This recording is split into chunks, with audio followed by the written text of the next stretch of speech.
இன்றைக்கி அர்ஜெண்ட் ஒர்க்குங்க, வெளியில் போகணுங்க. கும்பகோணம் வரைக்கும் நாங்கள் போகிறோம்.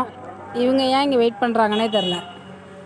பப்புன்னு தங்கம், என்னம்மா என்ன பஸ் ஏற்றி விட வந்தியாடி?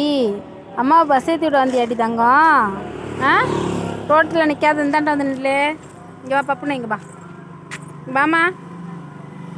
நானும் ஹஸ்பண்டு கும்பகோணம் போகிறதுக்காண்டி வந்தேங்க. எப்போனாரு அது அங்கே போய் உட்காந்துருக்காங்க. போயிட்டு வரேம்மா, நீங்கள் போயிட்டு வாங்க, பாய். வாங்க, ரோட்லலாம் நிற்கக்கூடாது சரியா? வீட்டுக்கு போயிடணும் சரியா? யாரையும் பார்த்து குலைக்கக்கூடாது. ரோட்லலாம் நிற்கக்கூடாது, அடிப்பாங்க. அப்புறம் சொன்னதை கேட்கணும் தானே? நீ நல்ல பிள்ளை தானே, தங்க பிள்ளை தானே நீ? அமைதியாக நல்ல பிள்ளையாக இருக்கணும். தங்க பிள்ளைங்க அவன் பப்புன்னு, நம்ம பப்புன்னு நல்ல பிள்ளை.